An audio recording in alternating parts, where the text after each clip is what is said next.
welcome to My Life and Coasters, where in today's video I'm going to be talking all about Nemesis Reborn. Yeah, as you can see behind me, I've actually got a poster of the original Nemesis. So yeah, I'll start off by talking a bit of backstory about the ride. In 1994, Nemesis opened to the public as one of the world's best coasters. It's a really unique ride. It's located at the Alton Towers Resort. Yeah, and recently it's had a full refurbishment, full track replacement, supports everything apart from like the station and lift hill, and has been renamed Nemesis Reborn. So that is the ride I'm mainly going to be talking about in this video. As well as that, I'll be sharing a few sort of clips of that I took of Nemesis Reborn over the opening weekend, and as well as that I'll be talking a bit about the future of it. But I'll get into my Nemesis Reborn sort of review and that first. So yeah, I have actually ridden original Nemesis in its closing year, 2022. I rode it a few times. It was also the first year I ever rode Nemesis, and I've got to say I did really enjoy it. I found it a smooth, comfortable experience, very quick, very intense, really whippy elements, really used to enjoy Nemesis. But unfortunately it was around 28 years old when it closed, 27 years old. So unfortunately it was coming to the end of its life. So Alton Towers did decide to do a full track replacement, supports, rename, basically a full retheme, and they did a great job with the marketing. There were so many different marketing videos, as you can see from the Nemesis playlist I've got on this channel, covering the full re-track. Yeah, from everything from when it closed to when it reopened. The marketing for Nemesis has been proper, like really done nicely. I have got to say I really enjoyed it. So yeah, Nemesis Reborn opened on Saturday the 16th of March. Now, it does ride a lot differently to the original, in my opinion, so that's what I'm mainly going to be talking about. But yeah, right, so let's get into the review of Nemesis Reborn. So I'm going to start talking mainly about the full area of Forbidden Valley before getting onto the actual coaster. Yeah, Forbidden Valley, it's been there quite a long time, I believe. It used to be called Thunder Valley. But it's had sort of a lot of upgrade in making it more of a full themed area, rather than just sort of a loosely based theme. So as you walk up to Forbidden Valley from where the Curse of Alton Manor is located, it's now got a massive entrance portal and a new soundtrack, and I've got to say this is brilliant. Before it just used to play the Nemesis soundtrack, but now it's got like a full fence entrance sign and it plays this really nice sort of soundtrack. Absolutely love that soundtrack, really atmospheric and builds up anticipation as you're walking into the area, especially when I've not seen the full Nemesis Reborn running round. So I was sort of building up the anticipation to see it fully open and operational. Then as soon as you walk in, you've got this massive helicopter, loads of blades spinning around, there's like smoke effects a lot of the time, and it's really incredible. You've got the big tank there as well. There is a bit of a weird thing, it's got flat tyres on it, but yeah, that's a very sort of minor thing. But yeah, this helicopter is really awesome, impressive, and it really is. It's probably the most immersive area I've ever seen in a theme park. I really do like Forbidden Valley. You've also got Nemesis Subterra, a flat ride and dark ride. It's more of a dark ride, I'd say. That reopened last year after being closed for about 6 years, I think it was. And yeah, I really enjoyed that. I was actually there at the reopening day of that one as well. I do really like Forbidden Valley and all the Nemesis stuff. So yeah, I've covered it a lot on the channel. And I do enjoy visiting Alton Towers for that sort of stuff. But yeah, you've also got loads of rocks in this area with Nemesis veins around them. That's more of a new change. And just all the details from how the veins come out of the ground. It's really awesome. Then you sort of make your way down this hill. You've got Nemesis sort of Subterra's queue line up here, and you've got loads of game stands down the other side. Now, normally game stands don't work great in a theme park. These ones really do. Nemesis themed stuff, they're painted black, they fit with the phalanx. I think they're awesome. Then you see this big sign that used to just say Nemesis, which was a bit of a sort of, it almost misled you thinking you were walking into the ride's entrance. Now that says Nemesis Containment Zone, which I do prefer, because it's not the ride's entrance, it's the entrance into the sort of little Nemesis area. Well, I say little, it's a massive area, sort of sub-area in Forbidden Valley, and I really like that it says Nemesis Containment Zone or Nemesis Containment Breach, it's something like that. I think it's Containment Zone, I'm not 100% on that one though. Yeah, that looks great. It's like the monsters rip the sign off. It looks incredible around there. I can't go over how great that looks. Then you see the big Nemesis helix, you've got all the black fencing, the soundtrack, you got smoke, you got the big Nemesis eye. You can't necessarily see the Nemesis eye from the main pathway as you're walking in, but I'll get onto that in a bit. Yeah, and then if you turn the corner, you do get to the Nemesis Reborn entrance. It's all like painted black. It's the same entrance that Nemesis had. I believe it's just had a full repaint. Yeah, so then if you're going to make your way onto the ride, you make your way up into this queue line. It is quite an odd queue line. It's not like a cattle pen. It sort of does a lot of back and forth, but you can't quite work out where it goes. But yeah, you've got these like big tall black fences with it's like a wire that's meant to be an electric fence. I don't actually think it's electrified. I wouldn't want to touch it though to find out. I'm sure it's not. And you sort of queue up, you've got this sort of big cannon that shoots the ride as it goes past.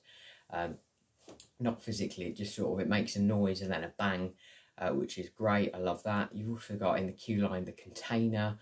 This is what I'd call a pre-show for the ride. Like, much as it's not near where you get on the ride, it's got full like audio. I think it's mainly saying about what's gone wrong. I couldn't hear the full thing in the queue line because it was moving quite quickly and it does re-loop. It's about a 3-4 minute thing. But yeah, I really like that. And you've got loads of details in this container.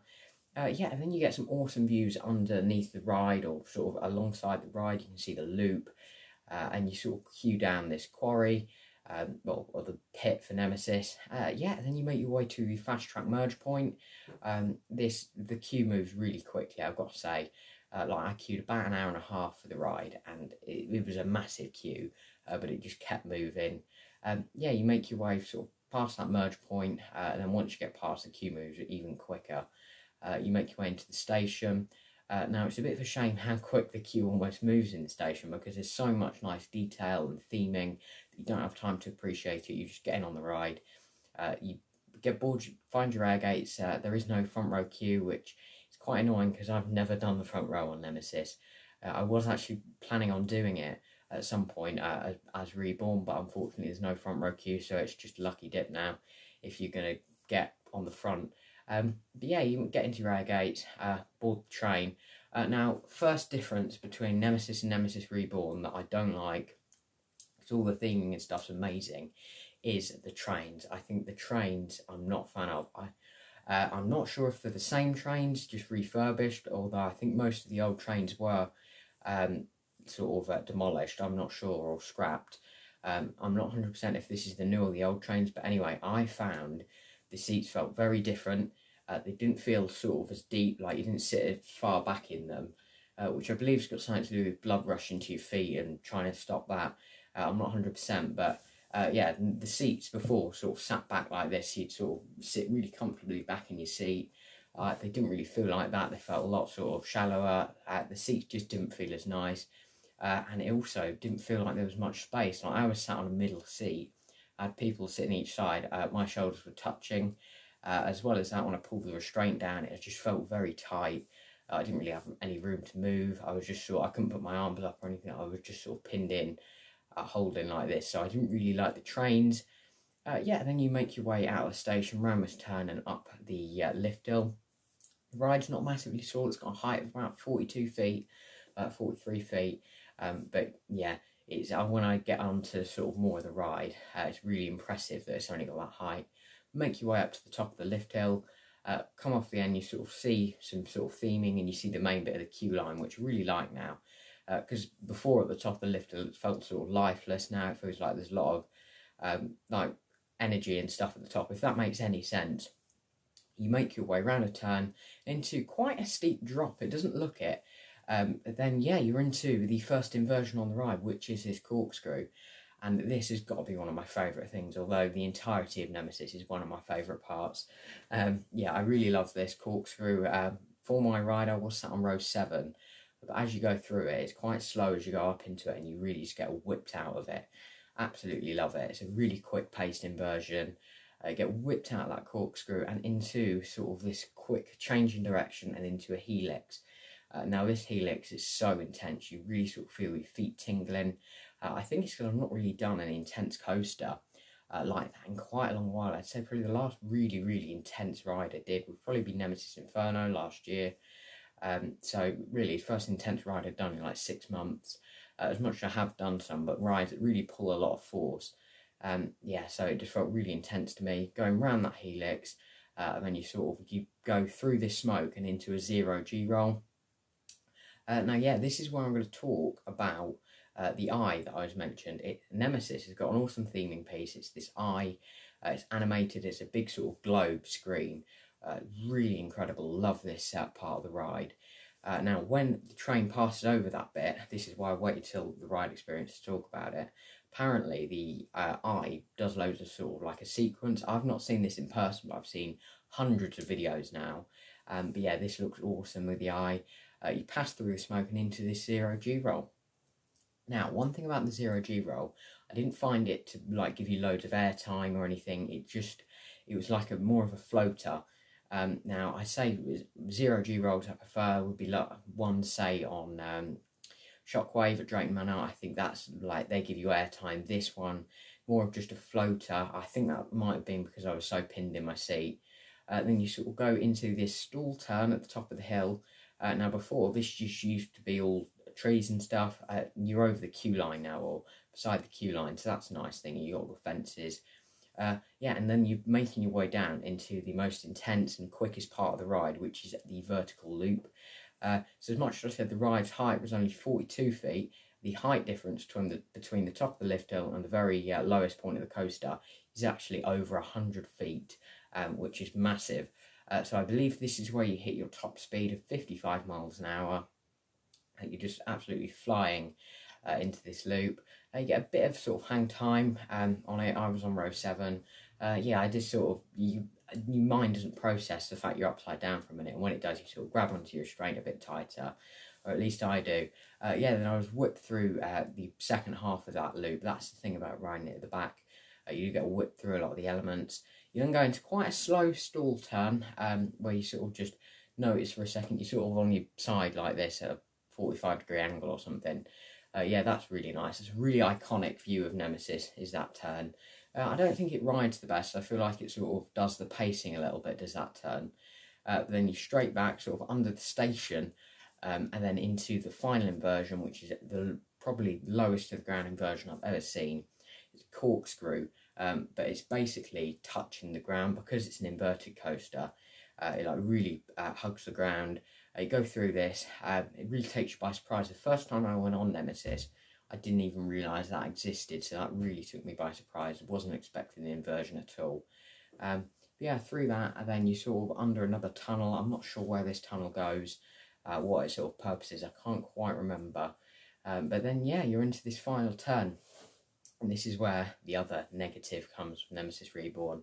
As we've just come out of that corkscrew, or just going into the corkscrew almost, I noticed a massive rattle with it, and I just felt sort of shaken about quite a lot. And on this final turn, which is really slow, before Nemesis used to take this really quickly. I guess because the ride's not warmed up yet, this felt really slow, like it was barely making it to the brake run, and it just rattled so much. Then yeah, you're straight into the brakes. Then yeah, as we hit the brakes, they're magnetic brakes now, not like before. So it's more of a gradual stop, but you still just sort of, it takes a while to sort of just not describe, but just get over what you've just experienced. But yeah, I really like the brake run. You've also got this sort of big black panel beside you. It says containment breach on it. Before that was just a dark green shed, so that's looking incredibly more themed now. Yeah, then you make your way back into the station, the floor comes back up, your restraint releases, and you exit the ride. Now, exiting the ride, you sort of walk over this incredibly nice themed bridge, which is where the ride goes under. Yeah, I really like that. And you've got staff members standing there just to make sure people don't go into the station. They're all themed to the phalanx, so that adds a lot to the experience because you've got the phalanx standing around. Yeah, then you've got a photo viewpoint, which is really awesome, really atmospheric, and you've also got a shop as well. But yeah, the photo viewpoint, that was quite good. I will say though, I was going to purchase a photo, but for a basic printout they were £13, which I think is a little bit too expensive. You've also got the shop. Unfortunately, I didn't get time to go in the shop, as it did have about an hour and a half queue just to get into the shop. Yeah, this is one of the disadvantages of going on an opening day. An hour and a half queue just for the shop. and having just queued that long for the ride, I didn't feel like doing that. I definitely would have gone in it had a much shorter queue, like half an hour maybe. But yeah, I believe there's lots of great merch. I've seen you can get bolts in there, like on a little plaque for a couple £100 or £150, I think it is. Loads of clothing. From what I've seen, it is very expensive. There's like a really nice hoodie, but I think that's £100. Yeah, so it's certainly not cheap in the Nemesis Reborn shop. There is a lot of great stuff from what I've seen. I'm going to move sort of around the area a bit more now, because that's it for Nemesis Reborn itself. At the end of the video, I will talk more about the rattle and how I think Nemesis Nemesis Reborn's lifespan will be. You've still got a lot of theming about. By the exit, you've got the Mushroom Tours bus. I've seen lots of videos of an actor acting as the bus driver. That looks great. Yeah, as well as that, there is actors absolutely everywhere in Forbidden Valley. Like you've got people that are on these massive sort of like armour. You've just got general sort of phalanx workers. I've seen like there's this Professor Whitaker walking around, or Dr. Whitaker. He's like one of the main characters. Yeah, then you've got loads of phalanx officers. Now everyone for Nemesis is all themed in character, which is great. Just got loads of theming everywhere. All the black fences surrounding the ride, and obviously all the buildings are painted black as well. So yeah, that is Nemesis Reborn. You've got Galactica down the other end. I'm not going to get into that because Galactica has got nothing to do with Forbidden Valley in my opinion. I'd love to see it get a retheme, especially something like A dot of like air with dots in the middle. I think would look great, or something like that, or a retheme to Galactica just to theme it into Forbidden Valley. I saw things like what I've mentioned, something to do with fighter jets would work great, and I have to agree with that. That would just really fit with Forbidden Valley so much. I don't know how likely it is to happen, but I'd love to see Galactica close for a few months, maybe into the first part of next year, and come back with this big phalanx theme, because I think Galactica is a great ride. It's another B&M coaster, and I'd love to see that stay in Forbidden Valley. You've got a few other rides. You've got the Blade as well. This Blade is just a pirate ship that's been painted, which is looking great. It's just a basic pirate ship, not much to mention. A lot of food options, donuts, all sorts. They look great. You've also got guest services in Forbidden Valley. And as well as that, a couple of other buildings. There's a brand new arcade building to replace the Edge Games. Unfortunately, that was under construction and didn't look the best. But if you're sort of wondering what I'm on about with a lot of stuff in Forbidden Valley, just check out my vlog from a few days ago. It's about half an hour long, but I should go right into detail with Forbidden Valley in parts. Yes, that's basically Forbidden Valley. Overall, in my opinion, it's the most immersive, best themed, and the best themed area I've ever visited. I've visited most UK parks and Plopsaland Pan, and from what I've seen, in my opinion, it's the best area out of all of those. I'd say Tornado Springs and stuff at Paultons Park, if you've seen that area, they give it a bit of a run for its money, but yeah, it does really well what it's meant to do for Forbidden Valley. It's an immersive area. It's something great for the UK with such an iconic ride. Talking about the iconic ride now, just going to talk about the rattle and the seats. Now, unfortunately, this rattle did disappoint me with the ride experience, because Nemesis before, this is going to be very controversial, I preferred the original Nemesis track and stuff. I like all the new theming, but as for like riding the actual ride system, Nemesis original or Nemesis OG was the best ride by quite a long way for me. I do like the look of Reborn, the look of the trains, everything. It's just the seats felt a lot more spacious, and that might be because I've grown up quite a lot since then. So obviously my shoulders are a lot nearer the restraint. But yeah, just didn't feel like I had a lot of space in that seat. And I don't like to feel claustrophobic on rides. I like to have a lot of space. Sort of you feel more free on them. I think most people can probably say that they prefer rides where you got space. Obviously it's an inverted coaster, it's not going to have lap bars or anything like that, but I just feel like the seats felt different. I'll have to see in a few days if I head on to Nemesis Inferno, see if that feels any different, and if it's just me, maybe I've grown a lot since last doing Nemesis, or if it is new seats. Now, as well as that, you've got the rattle. Now I've heard rattle's got a hell of a lot worse, and it does sort of really concern me for the future of Nemesis Reborn. Personally, I don't think Nemesis Reborn is going to have the shelf life original Nemesis had. I can sort of see in this may be lasting 10 or 15 years, unfortunately, with how bad that rattle is. We've seen with other new B&Ms like Manager Mayhem, that's got a bad rattle. It seems B&Ms, they're having this sort of rattle, and apparently Nemesis has almost been feeling rough towards the end as well. So I really hope that they can get that fixed and it's not a problem with the track or something. As I say, it could be something simple, fix all the wheels, and Nemesis might live for another 25-30 years, or it could be something more serious with these B&M coasters where they're not going to have as long a shelf life. But overall, I wouldn't say it ruined the experience. It just sort of took away from it. It wasn't as perfect because everything, including the theming, the actual ride, up until that last part of it was really impressive, and then the very last part sort of lets you down a bit just with how rattly it was. Yeah, I really do enjoy Nemesis Reborn. I've sort of got a new top 3 coasters now. I will reveal them. Nemesis Reborn sits at 3rd place for me, with Icon at 2nd and Ride Happiness at 1st. So yeah, it's a top 3 coaster for me. And yeah, I'm really confident in where I've placed that in my top 3. I really enjoy Nemesis. And I do think it's a classic coaster. But yeah, it's just that rattle. I think if you took that rattle away, we could be looking at one of the best in Europe in terms of coasters. I know it's probably quite a controversial one, but yeah, I think Nemesis is great. Now, yeah, before I ramble on too much, that is going to be where I wrap up this video. Let me know what you think of Nemesis Reborn, if you have ridden it, if you notice the rattle too much, or what ride you prefer, Nemesis or Nemesis Reborn. For me, it has to be Nemesis, as I said, as you can see from this poster there. But anyway, thank you all for watching, and I'll see you in the next one. Bye for now.